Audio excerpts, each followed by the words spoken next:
Kalau saya ingin berkecimpung, misal saya sosialisasi nih di sekolah-sekolah. Nah, saya ini siapa kalau saya tidak memakai selempang, saya tidak punya penobatan atau tidak punya apa ya, jabatan lah ya misal gitu. Ya, jangan takut untuk terbentur, semua hal itu wajib dicoba karena dengan tidak mencoba, kita itu sudah dipastikan gagal. Sebenarnya emang udah didukung dari sebelum aku lahir ya, dari aku dalam kandungan itu udah diperdengarkan dengan musik-musik klasik. Dari umur 3 tahun, aku sudah mulai, bermain, khususnya piano.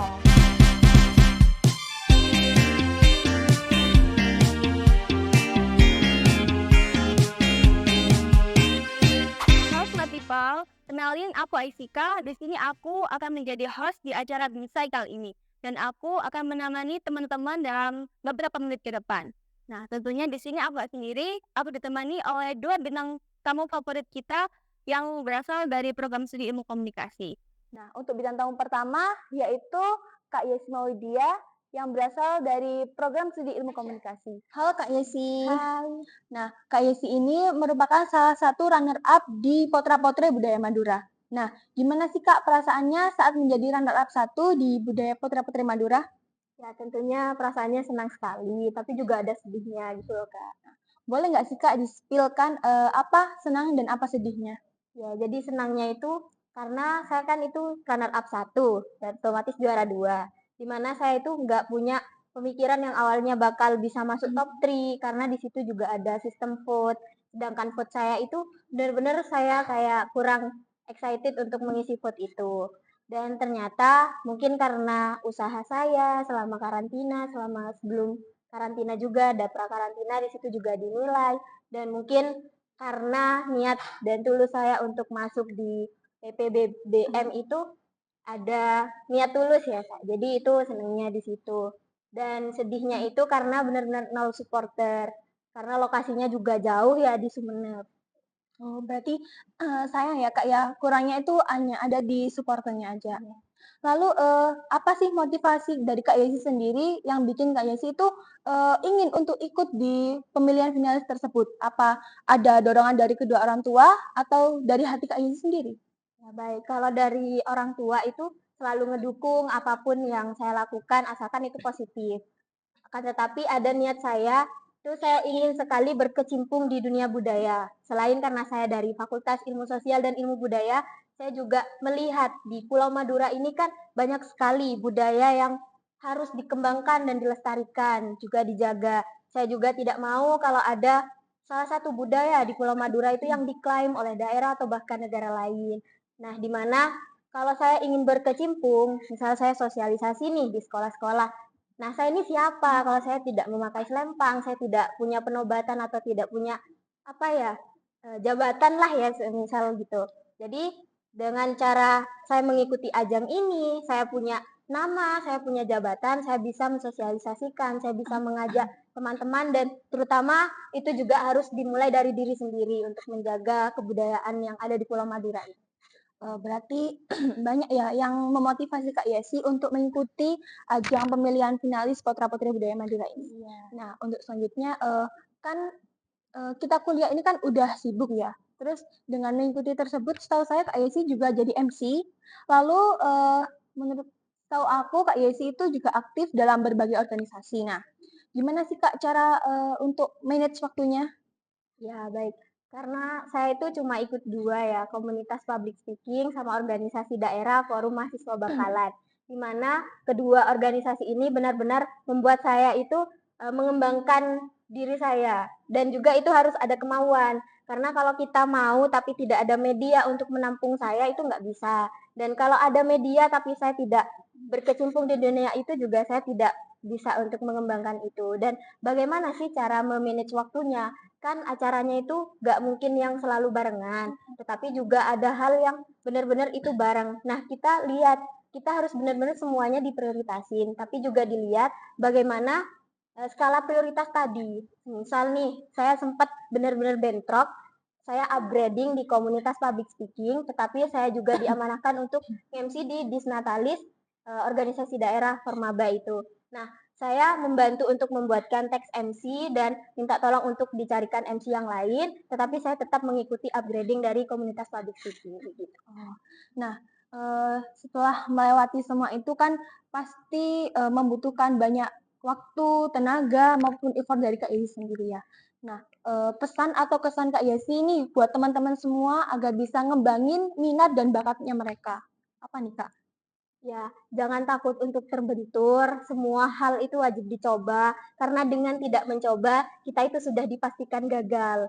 Dan ini kan kuliah, jangan cuma cari nilai, jangan cuma cari akademik saja, tapi juga yang non-akademik, kembangin skill, perbanyak relasi, karena kita tuh nggak tahu suatu saat kita bakal kerja di bidang apa, atau rezeki kita di mana, bisa saja dari relasi yang ada di kampus tadi itu, Kak, gitu. Baik, terima kasih ya, Kak, ya. Jadi, menurut Kak Yesi ini, jangan takut gagal sebelum kita memulai. Ya, seperti itu, Kak. Selanjutnya kita kedatangan, bintang tamu kedua kita yaitu Kak Yoma. Kenalan dulu dong, Kak. Oke, hello. Hello everyone who's watching this. Perkenalkan nama aku Yoma Tera. Biasanya aku dipanggil Yoma, tapi untuk nama kerennya gitu ya, biasanya dipanggil Yomzat. Aku dari mahasiswi Prodi Ilmu Komunikasi angkatan 23 dan asal aku dari Medan. Jauh nih. Iya. Nah, Kak Yoma ini merupakan salah satu mahasiswa Prodi Ilmu Komunikasi yang memiliki banyak prestasi, baik di bidang akademik maupun non-akademik. Nah, boleh nggak sih Kak spill-in dong, prestasi apa aja yang Kak Yoma miliki? Ini dari dulu, dari SMP, SD atau kuliah? Ya, dari dulu juga boleh. Oke, untuk dari akademik dulu ya. Ya. Biasanya tuh aku emang nggak terlalu seaktif itu di akademik, tapi aku beberapa kali memenangkan LCT atau olimpiade, khususnya olimpiade bahasa Inggris.